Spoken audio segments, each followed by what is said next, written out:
Siamo disposti a scendere, ad incatenarci davanti al Tribunale, a manifestare con forza il fatto che qui vogliamo la cittadella della giustizia. Non usa mezzi termini Morena Martini per schierarsi a favore del Tribunale di Bassano e lo fa partendo dalla sua lunga esperienza amministrativa. Da sindaco ho seguito tutto l'evolversi, ho sempre testimoniato a favore non perché lo vogliono i sindaci.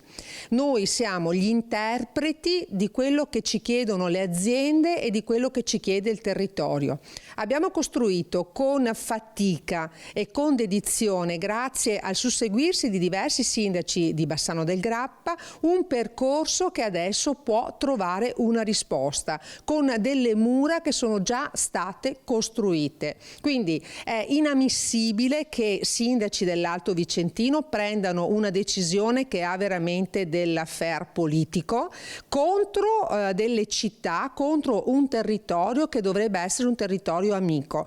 Mi sembra di rivedere le querelle sull'ospedale San Bassiano contro Sant'Orso ed è inammissibile e inaccettabile.